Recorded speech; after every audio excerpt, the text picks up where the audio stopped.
Salam olahraga, halo selamat malam Sportmania. Bagaimana kabar Anda hari ini? Semoga semua dalam keadaan sehat dan juga bahagia. Senang sekali saya Permatasari harap dapat hadir kembali menjumpai Anda di Sportcast NTV. Tentunya kali ini kita akan diskusi terkait Piala AFF yang sedang bergulir.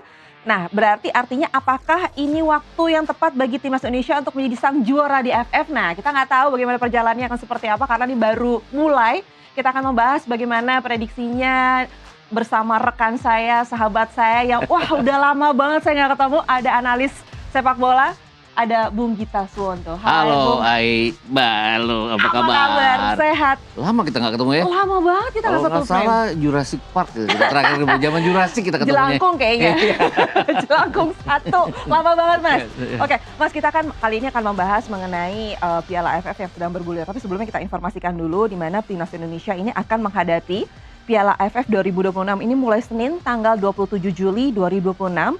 Pada turnamen ini Indonesia masuk di grup A bersama Kamboja, Timor Leste, Vietnam dan juga Singapura. Di mana pada fase grup Indonesia akan melakoni 2 laga kandang yaitu melawan Kamboja dan juga Vietnam dan 2 laga tandang melawan Timor Leste dan juga Singapura. Jadwal timnas di Piala AFF ini ada nanti tanggal 27 Juli.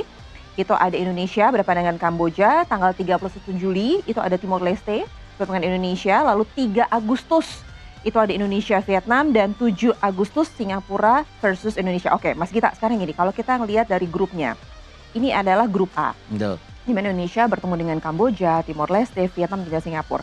Ini skema jadwalnya apakah akan menguntungkan Indonesia atau seperti apa? Peta kekuatannya akan seperti apa? Sebenarnya kalau kita bicara keseluruhan tim yang ada sekarang, peta kekuatannya harusnya menguntungkan Indonesia ya. Kenapa? Karena praktis hanya Vietnam yang merupakan halangan kita untuk jadi juara grup. Tanpa mengecilkan arti dari Kamboja, Timor Leste apalagi, kemudian Singapura. Tapi yang harus diwaspadai adalah kebangkitan Singapura. Mereka lolos ke Piala Asia, kemudian 3 anaknya Fandi Ahmad itu dianggap sebagai apa ya? Sebagai pembawa kebangkitan sepak bola Singapura juga.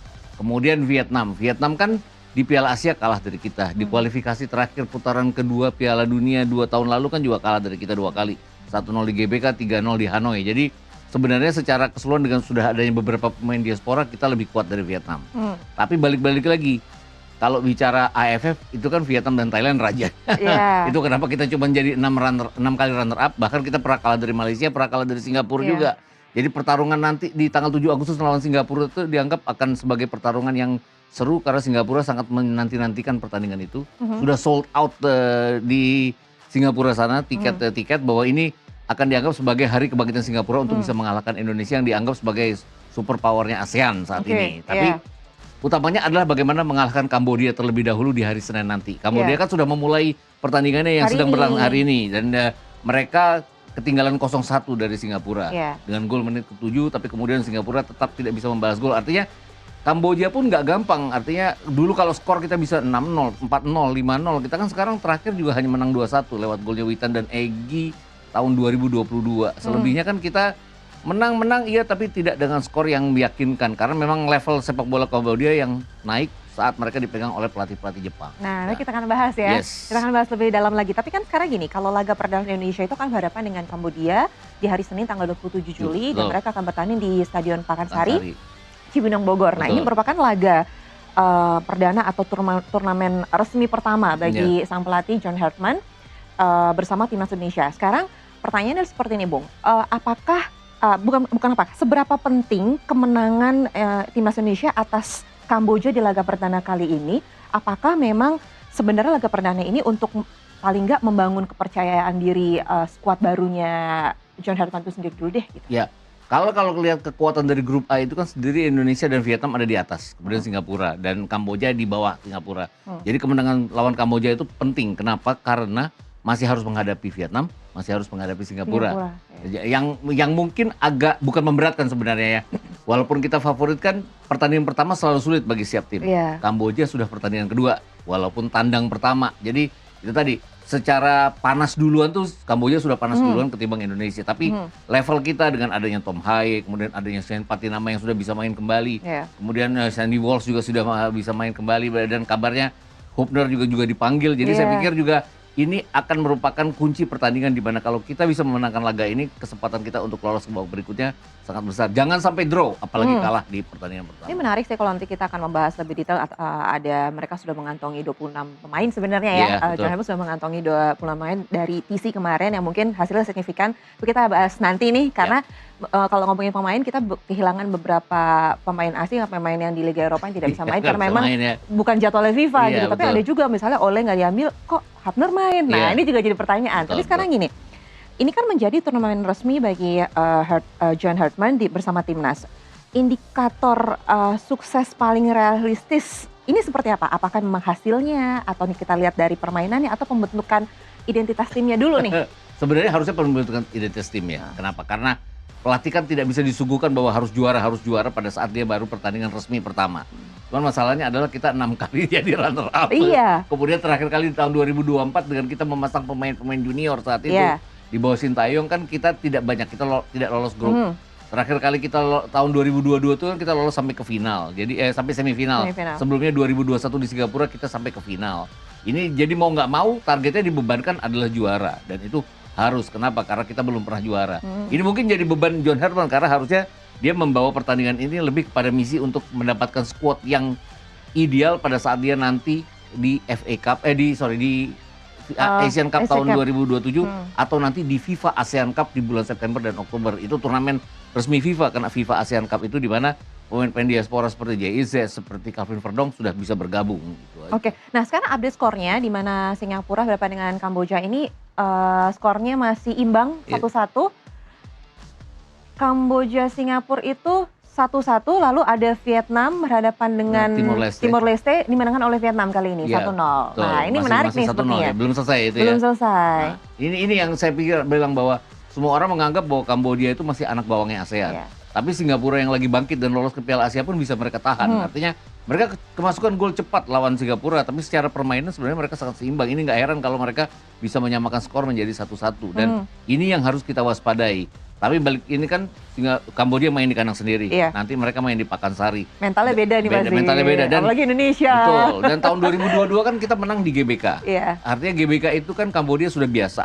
Pakansari mereka belum biasa. Ini juga salah satu pemikiran mungkin kenapa ditaruhnya di Pakansari. Mungkin di tempat yang tidak populer bagi tim-tim lawan. Atmosfernya biar beda. Beda. Dan Vietnam kan sendiri udah protes. Kenapa harus di Pakansari? Kenapa nggak di GBK? Karena mereka lebih familiar dengan yang namanya GBK apapun gitu. Oke, tapi sekarang ini yang menarik adalah ini adalah laga perdana laga perdana untuk John Hartman dengan turnamen resmi lah gitu ya. Sementara ini berlawanan dengan pelatih dari Kamboja atau Kambodia.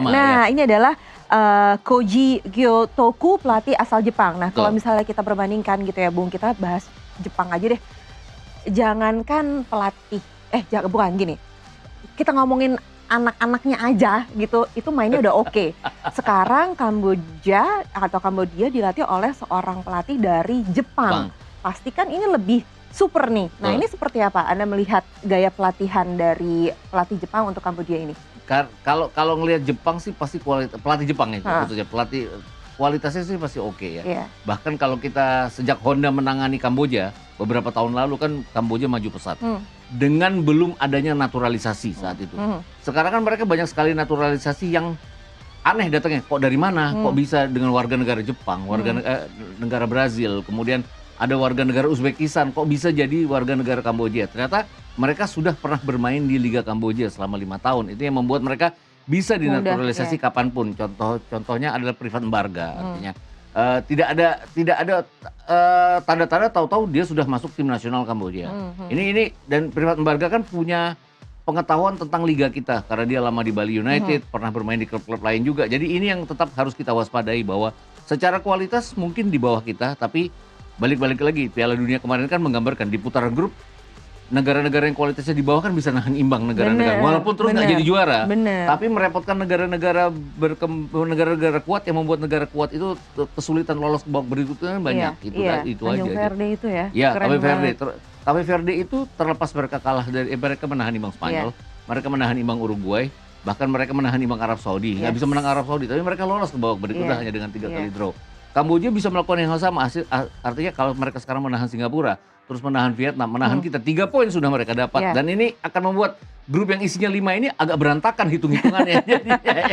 Tapi sekarang gini, berarti seberapa besar peran dari pelatih Jepang ini, Koji Gyotoku untuk Kamboja? Ya, untuk Kamboja? Kalau pelatih ini kan baru menangani tahun ini, tapi sebagai interim dia sudah lama. Kemudian dia menangani junior juga, dan juniornya dia menelurkan banyak-banyak pemain berbakat Kamboja. Artinya bukan sekedar membawa tim nasional jadi maju, tapi grassroots mereka pertimbangkan juga. Ini yang paling penting. Kemudian mereka kan mengambil pemain-pemain naturalisasi. Ada 10 ya kalau nggak salah pemain naturalisasi. Ini yang membuat mereka di segala lini itu punya pemain-pemain kunci yang bisa memberikan perbedaan bagi tim nasional Kamboja. Bahkan pada saat mereka belum pakai pemain naturalisasi aja, mereka kan sempat hanya kalah 2-3 dari Thailand. Thailand loh yang pintar cetak gol, yang punya organisasi yang bagus, bisa mereka buat repot walaupun kalah juga akhirnya. Nah, ini kita lihat 5 pertemuan terakhir Indonesia berhadapan dengan Kamboja, di mana dari 5, 4-nya menang Indonesia.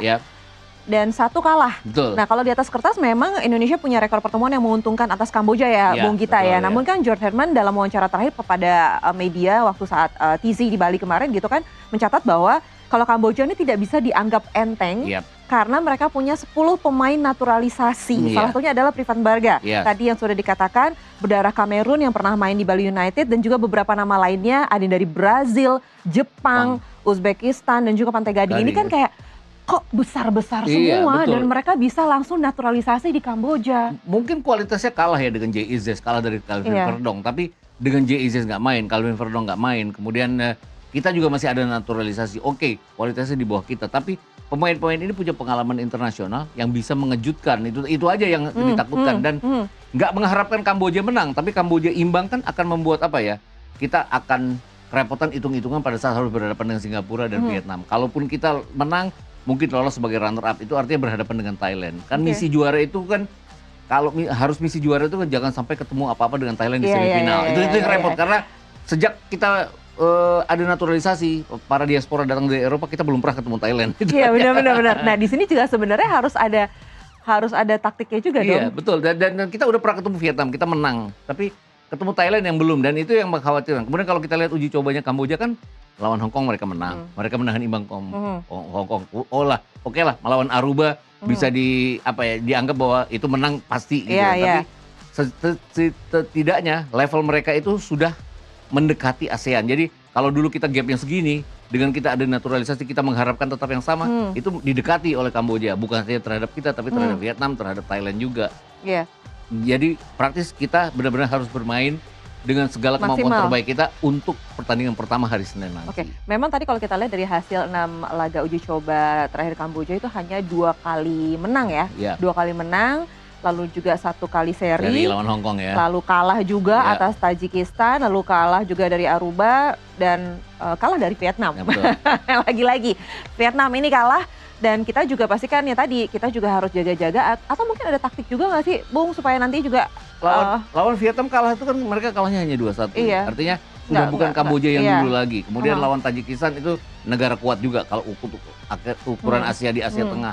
Jadi nggak heran kalau mereka kalah. Tapi lawan negara-negara yang seperti Hong Kong mereka bisa tahan imbang, mereka juga bisa menang 2-0. Kita memang menang juga 2-0 dengan jumlah yang besar melawan Hong Kong. Tapi kurang lebih bahwa kalau lawan bisa mereka kalahkan, kita juga bisa kalahkan, kan juga kita harus hati-hati terhadap Kamboja. Dan bahkan kalau kita bicara di GBK, kita pun sempat kebobolan disamakan kedudukan oleh Kamboja 4 tahun yang lalu. Dan ini bukan tidak mungkin hal yang sama dilakukan, walaupun Pakansari belum tentu teritori yang familiar bagi mereka. Tapi kita wajib waspada, dan TC di Bali ini saya pikir juga ada semacam strategi bahwa menghadapi Kamboja harus seperti apa, menghadapi Vietnam harus seperti apa terutama menghadapi Singapura nanti di Singapura. Tapi sekarang gini, TZ kemarin kan hampir 3 pekan di Bali ya, Bung ya. Itu kan juga diklaim menunjukkan perkembangan signifikan. Seberapa besar pengaruh TZ terhadap kesiapan tim menghadapi AFF tahun ini? Kekompakan tim pasti terjaga di sana, karena mereka TC mulai itu pada saat mereka sudah libur kompetisi yang cukup lama. Ini artinya ada kebugaran yang juga hilang ya. Dan mereka dengan TC yang digodok setiap hari, tentunya fisik mereka akan lebih matang juga. Walaupun uji coba jarang, mereka baru 1 kali uji coba lawan Bali United ya, menang 3-0. Tapi balik-balik lagi, TC di tempat yang sepi dan terisolir itu kan sangat menguntungkan justru. Dan kekompakan tim yang jelas terjaga di sana dengan apa yang dimaui oleh tim bisa diakomodir oleh John Herdman pada saat semua tim bergabung jadi satu. Sayang aja ada Yakob Sayuri yang cedera, padahal dia sebenarnya sangat dibutuhkan di sisi kanan. Kemudian ada Mauro Zilstra yang juga tidak bisa dipakai karena cedera. Jadi mau nggak mau sisi di lini depan itu berkurang dengan nggak adanya Ole, nggak adanya Zilstra, tapi kita ada Ragnar Oratmangun nantinya. Gitu. Nah ini menarik kalau kita bahas, apalagi kalau misalnya kita berbicara laga pertama lawan Kamboja tuh seringkali dianggap harus menang. Nah apakah ini akan menjadi sebuah tekanan? Kita akan ulas sesaat lagi, jangan kemana-mana, Sportcast akan segera kembali.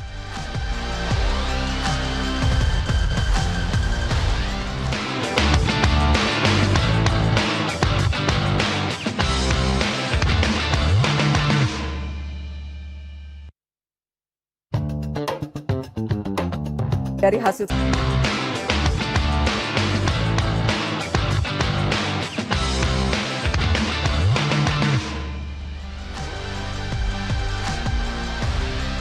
kembali lagi di Sportcast NTV, masih bersama saya Permatasari Harap dan juga rekan saya Gita Suwondo.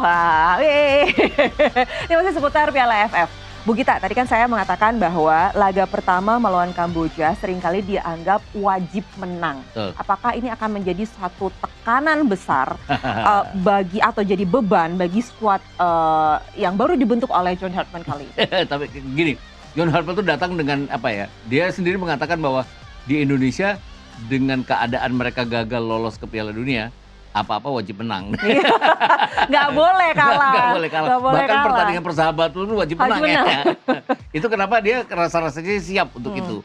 Kemudian dia sempat kalah satu kali ya lawan Bulgaria di final Super Series, di final FIFA Series waktu itu.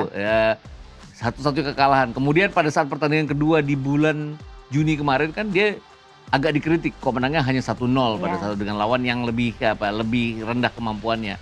Tapi saya pikir dia sudah siap untuk itu. Kemudian sekarang kan tekanannya adalah kalau biasanya kalau kita pernah juara AFF, ini kan sebenarnya adalah pertandingan antara untuk masuk ke FIFA ASEAN Cup, untuk masuk ke Piala Asia. Tapi karena kita belum pernah juara AFF, wajib jadi juara.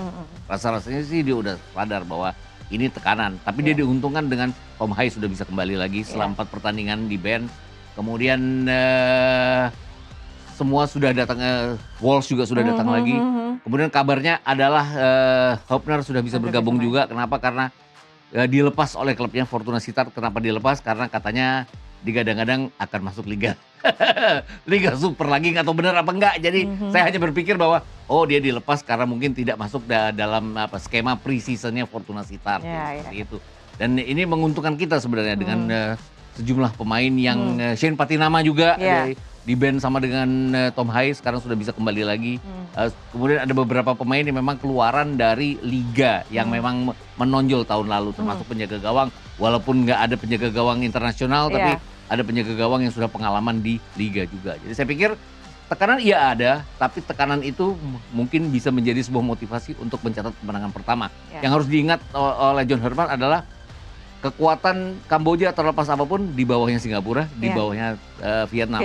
Jadi kalau kita sampai tertahan imbang, kita akan repot di pertandingan berikutnya. Walaupun itu tidak harga pasti ya, karena kadang-kadang itu kan tim berat di pertandingan pertama, tapi bermain bagus di pertandingan kedua dan ketiga. Kita lihat seperti Piala Dunia juga kemarin kan seperti itu kan, di fase grup seperti ini, Spanyol lah. Iya, Spanyol lah. Berantakan, bukan berantakan. Nggak bisa bikin gol di pertandingan pertama, tapi kemudian bikin gol dan tidak kemasukan yang membuat mereka jadi juara. Jadi mungkin aja itu terjadi. Dan kalau kita lihat di sejarah kita di Piala AFF kan bahkan kita bagus di putaran pertama, atau kita buruk di putaran pertama dan gagal lolos, kita baik di putaran pertama tapi mentok di final. Nah itu yang kita harus hindari. Nah sekarang sebagai informasi juga untuk pemirsa atau Sportmania di Sportcast, ini Piala AFF ini merupakan kejuaraan antar negara ASEAN yang sudah berlangsung sejak 1996. Ini merupakan turnamen yang terbilang klasik dan telah melahirkan bintang-bintang sepak bola Asia Tenggara seperti Boa Salosa, Noh Alam Shah dari Singapura, ada Kurniawan Dwi Yulianto, Kiatisuk Senamuang Thailand, dan juga Safi Ali Malaysia. Nah sejak awal Indonesia juga nggak pernah absen nih. Tapi masalahnya selalu runner up dan tidak pernah juara. Dan Thailand menjadi negara paling sukses dengan 6 gelar, disusul Vietnam dengan 4 gelar. Dan berikut adalah daftar negara yang pernah menjuarai Piala AFF. Thailand ini dengan 6 gelar, itu tahun 96, 2000, 2002, 2014, 2016, 2022. Dan Singapura dengan 4 ada 98, 2004, Iya, 2007, 2012. yes. Lalu juga ada Vietnam, di sini kita lihat 2008, 2018 dan 2024. Malaysia terakhir ada di tahun 2010. 10. Sedangkan Indonesia ini statusnya spesialis runner up. Nah, lagi-lagi spesialis runner up, mereka sudah bermain nih di final, finishing touch-nya. Ini kurang oke. Jadi kalau bisa dikatakan beban, dengan status runner up berkali-kali, di mana ini sudah dimulai dari tahun 96 dan tidak pernah absen. Yep. Berarti beban yang luar biasa Iya, dong benar. sebenarnya. Kita nggak pernah absen, tapi beberapa pertandingan kan kita kayak tahun 2011 kan kita 2013 kan kita pakai tim yang berkurang kekuatannya karena situasi dualisme saat Iya. itu. Kemudian tahun 2024 di tangan Sintayong kita pakai under 23 juga. Tapi balik-balik lagi, kita memang tidak pernah bisa mencapai peak kita di partai puncak, itu Oke. aja. 2010 lah contohnya, itu kita benar-benar favorit sebenarnya. Harusnya kita bisa menang. Kemudian tahun 2004 ya lawan Singapura. Iya. Itu dua leg harusnya kita menang tapi kita kalah di GBK. Oke, dan pertandingan kali ini di grup A ada Singapura dengan Kamboja, di mana Singapura masih unggul 2-1 atas Kamboja. Akhirnya nunggu lagi Masih ya. injury time. Yes. Wah, Nah. tapi keren banget nih. Nah, berarti kan kita tinggal lihat nih. Singapura unggul atas Kamboja, artinya ya Indonesia bisa lah. Yes. Oh, baru selesai dengan skor akhir adalah 2-1. Satu. Berarti harusnya kita oke lah. Ya, sebenarnya gini, dengan Kamboja kalah, mungkin motivasi Kamboja agak lebih tinggi. Tapi setidaknya kita punya satu senjata bahwa Kamboja ini alot-alotnya mereka bisa dikalahkan. Iya. Di kandang sendiri aja mereka kalah, apalagi pada saat mereka akan terbang ke Jakarta, besok mungkin sampai dan Senin akan bermain. Jadi mungkin akan apa ya? Ya kesempatan bagi kita untuk kembali mengalahkan, dan kalau kita bisa mengalahkan Kamboja dengan artinya Kamboja kalah 2 pertandingan berturut-turut, peluang mereka untuk lolos kan kita sudah menghilangkan ya. satu saingan untuk bisa lolos Iya. ke babak berikutnya. Oke, Bung, yang menarik adalah ini, kita akan meraba bagaimana kekuatan tim Indonesia, karena kan kemarin seperti yang tadi kita sudah bahas, di mana John Herdman sudah memanggil 26 pemain untuk memperkuat timnas di Piala AFF, tapi hanya ada 23 Yes. yang boleh didaftarkan ke AFF. Dan berikut adalah daftar pemain timnas yang akan berlaga di Piala AFF. Berikut ini dia.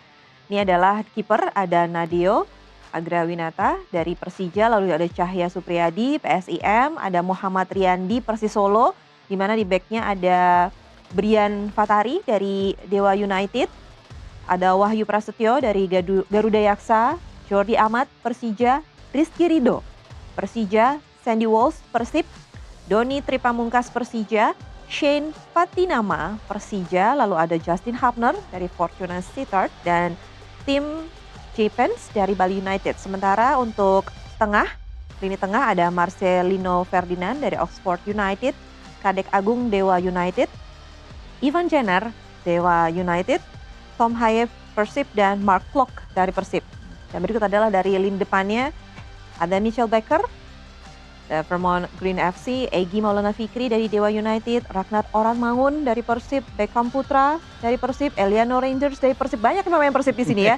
Sadil Ramdhani Persib, Rizky Eka Pratama PSM, dan Raihan Hanan dari Persija, Jens Revan dari Bali United. Nah, selama Piala AFF, Herdman tidak bisa menurunkan pemain-pemain timnas yang bermain di level top Eropa, karena memang ini bukan agenda dari FIFA. Beberapa namanya ada Calvin Verdong, ada Kevin Dix, ada J.I. Zes, Martin Paes, Emil Auder, dan juga ada Joey Pelopesi. Nah iya, tapi kan masalahnya sekarang juga tidak ada nama Ole Romani, tapi Hapner ada. Itu sebenarnya harus ada pertanyaan dari orang-orang yang agak kritis bahwa dilepas oleh Fortuna Sittard, apakah dia akan dilepas seterusnya dan tidak masuk skema? Karena sekarang kan lagi pre-season ya, dengan pemain-pemain Piala Dunia, nanti setelah istirahat 2 minggu mereka bisa berkumpul. Harusnya klub kan bergiat untuk pre-season. Dengan Hapner tidak dimainkan, dan Hapner itu pada saat musim lalu pun situasinya berubah-ubah, kadang center back, kadang back kiri, kadang center back, dan sering jadi cadangan. Apakah dia tidak akan dimainkan? Dan kalau tidak dimainkan, dia akan bergabung di klub apa? Kalau tidak pertanyaan juga Dan dengan banyaknya seperti Tom Haye main ke sini, Eliano Reinders main ke sini, ya bukan nggak mungkin dia juga akan main di sini. Kabarnya sih ada salah satu klub yang baru masuk Liga 1 yang akan Superliga yang akan nggak tahu klub itu siapa. Itu hanya semacam apa ya? Perkiraan saja. Kabar burung. Kabar burung. Tapi mungkin aja terjadi, dan itu menguntungkan kita untuk AFF. Artinya kita punya stok di lini belakang yang ada Rizky Ridho, ada Jordi Amat, kemudian ada Shane Patinama, ada Walsh yang sudah bergabung dengan Persib, dan juga ada Justin Hapner. Artinya kita cukup dengan kita kehilangan Jay Izzes, kita kehilangan Elkan Bagot yang mungkin tidak bisa datang gitu. Tapi sekarang gini, dengan tidak adanya pemain-pemain yang tadi Calvin Dix dan lain-lain gitu, Jay Izzes dan lain-lain, itu apakah sekarang artinya adalah ini momentum bagi pemain Liga 1 atau pemain muda untuk unjuk kualitas? Ya, harusnya seperti itu ya. Saya suka bilang bahwa gini, kalau pemain-pemain seperti Kevin Dix, Martin Paes, Emil Audero, Jay Izzes, Calvin Verdong, Joe Pelopessi datang, definitely kita juara AFF. Karena ya mereka nggak ada gantinya lah gitu ya. Kan terbukti lah. Kita di Vietnam aja menang 3-0 dengan adanya mereka. Sekarang kan kita sedikit favorit di atas mereka, tapi kita bisa terpleset kalau kita nggak hati-hati. Nggak hati-hatinya di grup, artinya kita jadi runner up, kita ketemu Thailand belum apa-apa, dan home away kan nggak gampang ya bertemu dengan Thailand. Itu aja. Tapi kalau kita bertemu di partai puncak dengan kita, ini kan pemain-pemain yang datang seperti Wolves dan kawan-kawan ini punya mental yang bisa menghilangkan keraguan karena kita terus-terus jadi runner up. Artinya mereka kan mereka pernah jadi pemenang. Jadi ini yang mungkin akan mengangkat tim. Walaupun mereka kemarin gagal di kualifikasi Piala Dunia, mereka membuktikan bisa sampai putaran keempat. Jadi ya harusnya kita bisa kalau melihat keadaan seperti Tapi sekarang gini, apakah absennya para pemain top Eropa ini membuat target juara tetap realistis atau justru ekspektasi publik harus disesuaikan nanti? Enggak, tetap realistis. Tetap realistis. Ekspektasi publik itu nggak bisa dicegah. Pastinya mereka harus juara. Kenapa? Karena mereka ada excuse tahun 2024 pada saat Sintayong hanya memanggil pemain-pemain under 23. Tapi sekarang kayaknya nggak ada maaf lagi ya kalau nggak juara, itu aja. Walaupun sebenarnya agak berat juga bagi seorang pelatih yang baru pertama kali masuk situasi kompetitif ya. Karena selama ini kan 4 pertandingan dia friendly aja. Harus jadi juara. Tapi balik-balik lagi seperti yang dikatakan John Herdman, di Indonesia pun friendly pun bahkan ditekan untuk jadi pemenang. Iya, benar-benar. Saya pikir juga tekanannya udah lama berkurang bagi John Herdman. Tapi sekarang gini, kalau kita lihat tadi kan ada beberapa nama gitu ya. Beberapa nama ada kejutan juga bermuncul seperti Wahyu Prasetyo dari Garuda Yaksa, ada Brian Fatari dari Dewa United, dan juga pemain baru dinaturalisasi ada Mitchell Becker. Iya, ini pengen dilihat ya pemain yang dengan tingginya 197 ini apakah bisa karena kalau kita lihat di klubnya dia mencetak gol tuh dari segala macam posisi, dari kaki maupun dari kepala, duel udaranya yang selalu menang. Mungkin sama dengan Elkan Bagot di daerah pertahanan, kita sekarang punya striker di depan. Kemudian Brian Fatari itu suatu hal yang harus dicoba juga. Kemudian kalau kita lihat Wahyu Prasetyo sebenarnya sudah pernah dipanggil oleh Sintayong pada saat berhadapan dengan Australia di GBK yang kita 0-0. Dia saat itu jadi salah satu pemain yang mengamankan hasil 0-0 dengan bertahan dengan cukup baik di 10 menit terakhir. Jadi wajar, dan dia pernah bersama Malut United cukup bagus. Sekarang bersama Garuda Yaksa. Jadi dari lini belakang yang dari peninggalan Sintayong kan pemain-pemain yang bertahannya bagus. Itu dikembangkan juga oleh John Herdman. Tapi John Herdman mengembangkan juga lini tengah mereka dengan pada saat pertandingan persahabatan kan dia memaksa Ole Romani untuk bermain lebih ke belakang. Lebih kayak Harry Kane di Bayern Munchen ya sebagai pengumpan, dan itu terbukti berhasil. Beckham Putra yang cetak gol. Hal-hal seperti ini yang saya pikir John Herdman punya berbagai macam taktikal yang bisa dia kembangkan. Tapi kalau menurut Bung Gita sendiri, siapa sosok yang harus menjadi pemimpin di lapangan di Piala AFF kali ini? Tom Hai saya bilang. Mark Klok mungkin akan jadi cadangan. Agak sulit dia untuk menjadi pemainnya. Karena dia bukan pemain inti, pasti dia nggak bisa jadi pimpinan. Kemudian Jordi Amat juga dianggap usianya yang tidak memungkinkan jadi pemain inti. Dengan adanya Shane Patinama, dengan adanya Sandy Walsh mungkin yang kemudian masih adanya Rizky Ridho, pasti pimpinannya akan ada Rizky Ridho. Jadi saya pikir di lini tengah itu akan diisi oleh Tom Hai yang akan jadi pimpinan, dan juga Ivar Jenner yang akan membuka jalan ke depan. Jadi saya pikir dua di antara itu. Kemudian di lini samping di kiri, kita kan dulu punya Pratama Ahran dengan lemparannya. Sekarang ada Doni Trimapungkas. Terlepas apapun kan dia bagus maju ke depan. Dia bisa bermain di bek kanan juga. Jadi saya pikir sisi itu akan teratasi. Mungkin kendalanya tetap di lini depan. Penggantinya Ole mungkin Ragnar ya. Tapi Ragnar kan sejak dia terkena virus, dia tidak pernah kembali seperti Ragnar sebelumnya. Lawan Arab Saudi tahun 2024 itu kan dia luar biasa sekali waktu menang lawan Arab Saudi di GBK. Dia menyusul dari kanan, menyusul dari kiri, dia bikin assist yang menyebabkan kita menang 2-0. Setelah dia kena virus, dia belum seperti biasa lagi. Menarik kalau dia bisa mengatasi hal itu. Dia sering jadi cadangan ya sejak dia kena virus itu. John Herdman juga lebih sering memakai dia sebagai pemain cadangan, dan kadang-kadang dia membuang-buang peluang.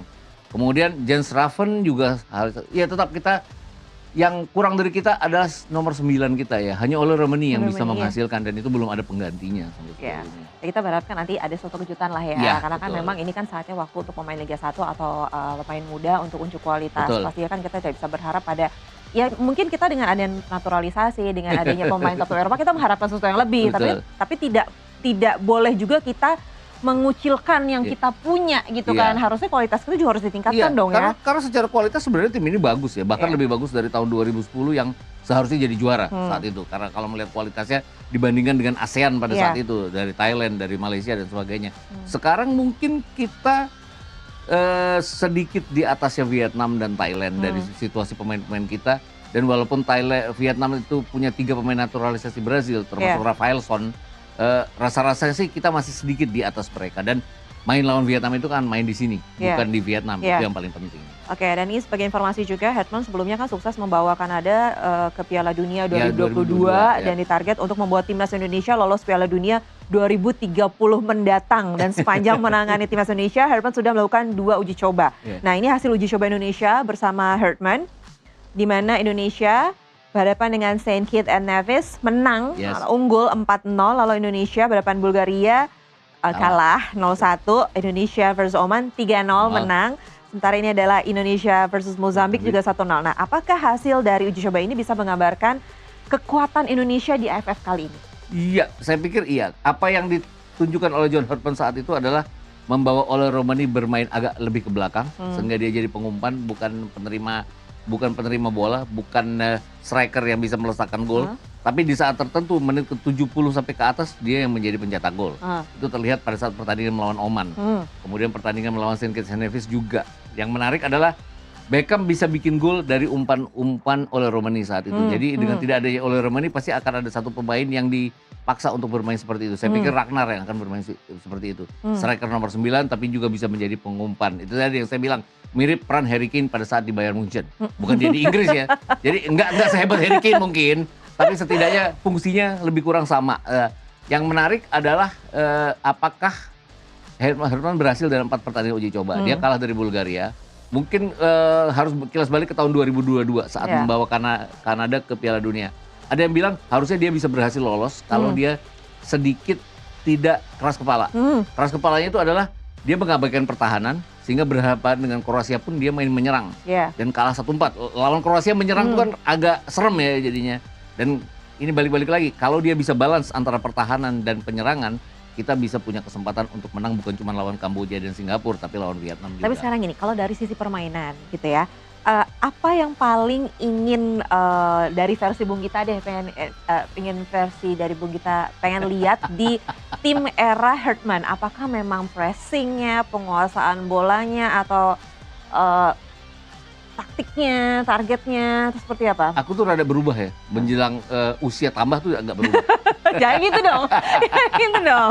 Dulu itu aku sangat senang dengan namanya sepak bola pressing, sepak bola indah dan sebagainya. Transisi cepat. Sekarang tuh saya lebih senang sepak bola pragmatis gitu, apapun hasil gitu loh. Ya, jadi kalau Herdman ini dia benar-benar mengusung sepak bola pressing. 4 pertandingan itu mereka bahkan lawan Bulgaria penguasaan bola kita 65% loh. Lawan tim Eropa kita bisa 65% walaupun Bulgaria itu kelasnya mediocre di Eropa. Tapi luar biasa, kita kalah 0-1. Itu artinya John Herdman melupakan pertahanan pada saat dibutuhkan. Itu aja. Dan menariknya adalah kalau John Herdman lupa pertahanan, bisa-bisa kita ya berantakan di partai puncak, itu bisa aja. Dan ini yang harus dipatahkan oleh John Herdman, bahwa dia harus memberikan sesuatu karena rakyat Kanada itu puas sekali dengan kinerjanya dia. Terlepas gagal di Piala Dunia, tapi dia membawa sepak bola Kanada tuh setingkat lebih maju, bahkan 2 tingkat lebih maju. Dan kalau dia bisa melakukan itu terhadap kita, ya kan belum ada pelatih yang bisa membawa kita juara AFF. Mungkin tekanan agak berkurang ke dia kalau dia bisa juara AFF. Tekanan untuk ke FIFA ASEAN Cup akan berkurang. Mungkin Piala Asia nantinya akan tetap harus lolos ke 16 besar ya. Nah itu. Tapi tekanannya akan berkurang di FIFA ASEAN Cup.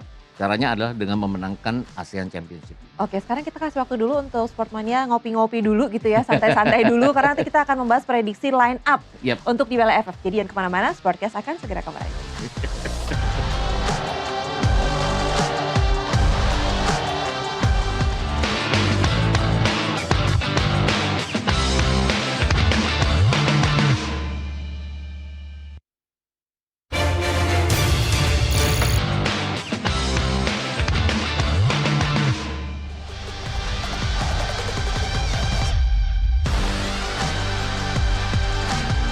Kembali lagi di Sportcast, kita update dulu skornya. Kalau tadi sebelumnya ada Singapura yang unggul 2-1 atas Kamboja, kali ini ada Vietnam yang unggul 4-0 atas Timor Leste. Ini baru babak satu. Nah ini gimana nih? Ya, balik lagi. Timor Leste, Brunei itu situasinya adalah kelasnya masih di bawah negara-negara lain di ASEAN. Apalagi terhadap Indonesia, terhadap Vietnam, dan terhadap Thailand juga. Yang mungkin harus kita waspadai adalah jumlah gol Vietnam. Kalau kita pengen jadi juara grup.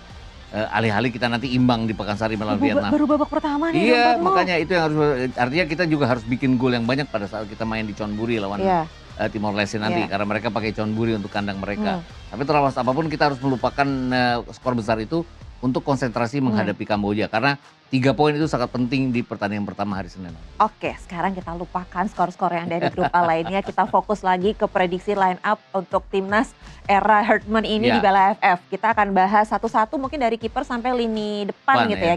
Kita berbicara kiper dulu. Ini adalah penjaga gawang di antara 3 kiper yang dibawa Herdman ini kan Nadeo yang paling banyak capsnya. Nah kira-kira apakah kali ini juga Nadeo akan menjaga di bawah Mister? Iya. Saya pikir kalau penjaga gawang terlepas siapapun lawannya pasti pelatih akan kecuali penjaga gawang utama cedera, dia pasti akan menjadi pilihan. Kecuali nanti pertandingan terakhir jika kita sudah memastikan lolos mungkin ada penjaga gawang cadangan. Jadi saya pikir Nadeo yang akan dimainkan sejak awal di pertandingan pertama. Pasti Nadeo? Iya Nadeo. Karena capsnya juga cukup banyak dibandingkan dengan Cahaya Supriyadi, apalagi Muhammad Riyandi. Ya. Nah kalau kita bicara lini belakang, lini belakang kalau tanpa mereka sosok penting dari J.E. Jazz, Kevin Beget, lalu Calvin Verdong, kira-kira komposisi di lini belakang Garuda BFF ini akan siapa? Akan seperti apa? Kalau John Herdman memutuskan pakai 4 back, pasti akan ada Walsh, Walsh di bek kanan, Sandy Walsh di bek kanan, kemudian Rizky Ridho sebagai center back. Ada Justin Hooper karena dia bisa bergabung, akan 2 center back di sana dan Doni Trimampungas sebagai back kiri. Tapi kalau dia memutuskan pakai 3 center back, 4 pemain ini ditambah dengan Jordi Amat sebagai center back ketiga. Pasti akan seperti itu. Kemudian lini tengah. Nah lininya siapa nih? Ini balik-balik lagi. Ini debut Tom Hay nih? Ya, pastinya Tom Hay. Kenapa? Karena Tom Hay ini akan menjadi metronom di tengah. Kemudian Ivar Jenner yang akan menjadi partnernya dia untuk lebih bertahan. Tom Hay akan mulai awal serangan. Apalagi kalau pakai 3 center back dengan Doni Tripamungkas dan juga Sandy Walsh akan bermain lebih ke depan ya kan, jadi akan 3-4-3 seperti itu. Yang menarik adalah di depan dari Tom Hay ini siapa? Tapi pertanyaan ini kan Tom Hay ini kan lama nggak main ya, maksudnya dengan 4 scores dari 4 pertandingan. John Herdman belum pegang ya. Belum pegang dan apalagi apakah ada momen jet lag nggak sih kayak wah hadir lagi ya, nih gitu. Karena bersama Persib kan dia bagus juga ya. Itu yang agak saya pertanyakan kenapa Adam Alis nggak dimainkan. Karena Adam Alis kan bersama Tom Hay menjadi penentu hasil-hasil dari Persib. Tapi balik-balik lagi John Herdman ini ingin membentuk timnas bukan untuk kali ini saja, tapi untuk kedepannya. Dengan usia yang 32 tahun, rasa-rasanya akan sulit bagi Adam Alis terlepas apapun musim lalu dia bagus untuk dimainkan. Dan Adam Alis sendiri agaknya mengerti gitu loh bahwa dia tidak komplain, tidak luar biasa lah ada Alis ini tidak komplain walaupun bercanda-bercanda, tapi dia tidak komplain sama sekali, tidak dipanggil. Nah kalau lini depan kan kalau kita lihat komposisi lini depan kan timnas nggak diperkuat sama Ole ya. Ragnar lah gitu misalnya. Tapi apakah Michelle Baker juga bisa menjadi pembeda kali ini? Michelle Baker dan Ragnar akan di depan ya. Artinya kalau dicoba di pertandingan pertama lawan Kamboja, udah uji coba aja lah gitu loh. Karena lawannya masih Kamboja. Agak sulit kalau nanti harus berhadapan dengan Vietnam. Karena 2 pertandingan pertama itu tempat uji coba lawan Kamboja dan nanti Timor Leste di Chonburi. Udah masih ada Marcelino Ferdinand kan. Walaupun lama nggak dimainkan, dia akan menjadi pemain nomor 10. Artinya di depan dari Tom Hay dan Ivar Jenner nomor 10. Kemudian siapa di depan dari Marcelino dengan tidak ada Jakob, ya pasti mau nggak mau Ragnar dan Michelle Baker juga. Riskan juga menunggu Jan Schreven karena selama di Bali United pun dia sering jadi cadangan juga. Atau Beckham Putra yang akan dimainkan kalau Marcelino tidak dimainkan misalnya. Tapi di sini juga banyak pemain Persib nih. Main Persib kan jadi banyak karena Sandy Walsh masuknya ke Persib. Yang oke-oke. Yang oke-oke jadi masuknya ke Persib karena ya praktis dengan gaji yang mereka minta yang bisa itu Persija ujung-ujungnya gitu atau setidaknya Bali United yang bisa. Jadi ya rasa-rasanya akan dihuni oleh 2 klub itu pemain-pemain timnas kita. Tapi sekarang gini, kalau kita lihat dari laga pertama, kalau harus memilih gitu ya Bung ya, apakah kita lebih baik menang tipis atau tampil meyakinkan meski belum terlalu efektif mencetak gol? Pertandingan pertama pasti akan sulit ya. Kita lihat aja lah Spanyol sulit. Kemudian juga kalau kita lihat Ya Argentina nggak sulit, tapi Argentina nggak sulit, tapi terakhir-terakhirnya sulit. Iya, kalau Spanyol kan sulit. Itu biasanya calon juara itu sulit-sulit juga di awal. Iya, iya. Dan Nyambung nih, nyambung. Iya, dan ini terbukti bahwa Spanyol juga melakukan hal yang sama. Jadi saya pikir juga akan sangat sulit, nggak harus menang gede sebenarnya. Tapi jangan sampai imbang kayak Spanyol. Kenapa? Karena akan repot. Spanyol itu kan semua orang jadi meragukan waktu imbang lawan Tanjung Verde kan. Lawan Uruguay gimana nih nanti. Walaupun Arab Saudi masih ada lawannya. Tapi kan kita masih punya Singapura dan masih punya Vietnam di 2 pertandingan terakhir. Praktis kalau kita ditahan imbang oleh Kamboja di kandang sendiri, itu akan repot kita melawan Vietnam walaupun main di Pakansari, apalagi Singapura pada saat harus tandang ke Singapura. Tapi sekarang dengan cara seperti ini gitu ya kan, kalau kita lihat Spanyol, oh mereka agak kurang stabil atau kurang konsisten di awal-awal, tapi ternyata kan makin kesini makin oke gitu ya. Tapi kalau kita lihat Indonesia, ini evaluasinya seperti apa kalau bisa kita melihat dari sebelum-sebelumnya gitu? Tapi balik-balik lagi, Spanyol kemarin kan yang kurang lini depannya ya. Artinya mereka tidak punya striker yang bisa cetak gol. Tapi mereka punya Oyarzabal akhirnya bisa bikin 5 gol. Kemudian punya Mikel Merino yang bikin 2 gol dari bangku cadangan. Punya Ferran Torres yang bisa bikin gol dari cadangan. Punya pemain sayap namanya Lamine Yamal yang bikin 1 gol. Artinya 4 pemain depan ini semuanya bikin 8 gol totalnya. 5, 2, 1, 1, 9 gol. Artinya dari 14 gol. Ya mumpuni juga lini depannya. Itu yang harus kita lakukan, bahwa siapapun bisa bikin gol. Nggak harus Ragnar, nggak harus Marcelino, nggak harus Michel Baker. Menarik sih sebenarnya ditunggu Michel Baker itu bisa apa. Karena asisnya siapa dulu, nanti dikasih kemana bolanya. Jangan main sendiri kan, kadang ada gitu kan kayak ini udah saya bawa kok kayak berasa kayak main sendiri, kok gak ada yang ngasih bola ke saya kan gitu. Karena Michel Baker itu butuh supply dari sayap. Sayap itu kan ada Donitri, ada Sandy Walsh nantinya. Dari sisi ini agak timpang sedikit. Sandy Walsh kan lebih bagus untuk bertahan atau dia inverted ke tengah. Tapi tidak pada saat dia sebagai bek kanan untuk passing dari sayap. Itu kerjaannya Yakob Sayuri. Ini di mana Marcelino yang harus bantu, bahwa Marcelino bisa bergerak ke kanan seperti itulah. Jadi Marcelino diharapkan pegang peran seperti halnya ini jadi ngomongnya agak ketinggian nih. Seperti halnya Lionel Messi pada saat lawan Inggris. Artinya kalau dia tertahan di tengah, dia harus bergerak ke kanan. Itu yang pernah dilakukan oleh Marcelino pada saat kita mengalahkan Arab Saudi di GBK tahun 2024. Dan kalau itu bisa, ya kita punya peluang. Artinya Marcelino yang luar biasa 2024 kan agak mandek ya. Karena faktor cedera dan lain-lain. Ini dia harus diharapkan bangkit kembali. Karena dia disebut sebagai anak ajaib waktu usianya 17 tahun. Dan sekarang dengan usianya yang makin bertambah dan makin matang, ya harusnya dia bisa membuktikan di AFF ini. Nah, berarti artinya Indonesia ini melawan Kamboja nanti sebagai laga perdana atau laga pertama bukan perdana, itu berarti dia harus ngegas dari awal? Iya. Gak harus gas dari awal, tapi harus memaintain bahwa kita harus memenangkan laga ini. Kalau kita lihat tadi Singapura kan menangnya di menit akhir. Di kandang Kamboja. Dan menang cepat di awal-awal. Ya, itu yang harus kita lakukan, mencetak gol cepat lawan Kamboja. Untuk membuat apa ya? Untuk membuat Kamboja tidak percaya diri. Karena makin kita nggak bikin gol, tim seperti Kamboja dengan segala macam naturalisasinya yang jumlahnya 10 orang, yang dengan pikiran yang pasti punya akal-akalan juga, pasti akan membuat mereka bangkit. Itu yang harus kita cegah. Iya, karena kan memang yang saya tahu dan saya pernah baca atau saya pernah dengar kalau nggak salah, dalam satu permain sepak bola itu 70%-nya itu adalah mental, 30% adalah taktik. Betul. Benar kan? Betul. Berarti dan makin tim underdog itu tidak kebobolan, mental mereka makin naik. Gitu. Nah, underdognya kan di sini Kamboja. Jadi mau nggak mau ya kita harus mematikan Kamboja, dan pressingnya John Herdman tuh harus diakui Artinya mereka nggak bikin lawan untuk bisa berkembang.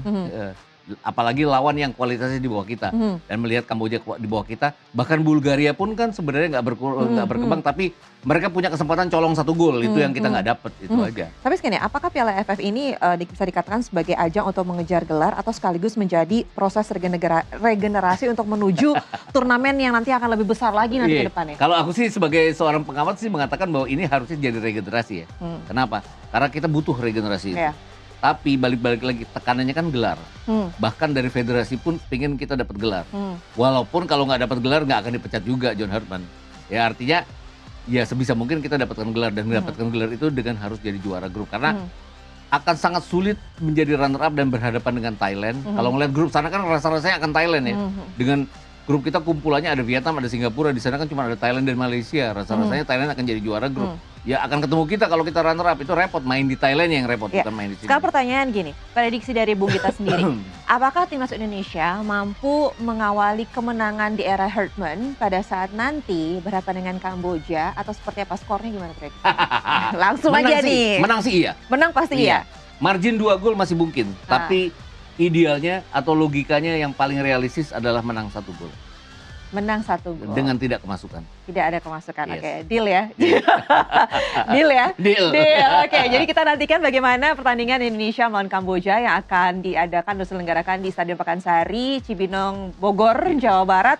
Itu tanggal 27 Juli 2026 tepatnya di hari Senin. Jadi kalau yang daerah Bogor masih Jakarta nonton langsung deh gitu ya kan. Apalagi ini laga pertama pembuka bagi Indonesia di grup A.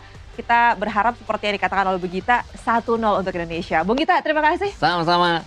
Untuk Thank diskusi ciamiknya selama nggak ketemu. Akhirnya 1 frame lagi sehat-sehat. Mudah-mudahan sering ya. Mudah-mudahan sering sampai ketemu di program selanjutnya. Yeah. Dan akhir kata saya Permatasari Harahap mewakili seluruh kerabat Pijama Tugas mengucapkan terima kasih, selamat malam dan salam olahraga.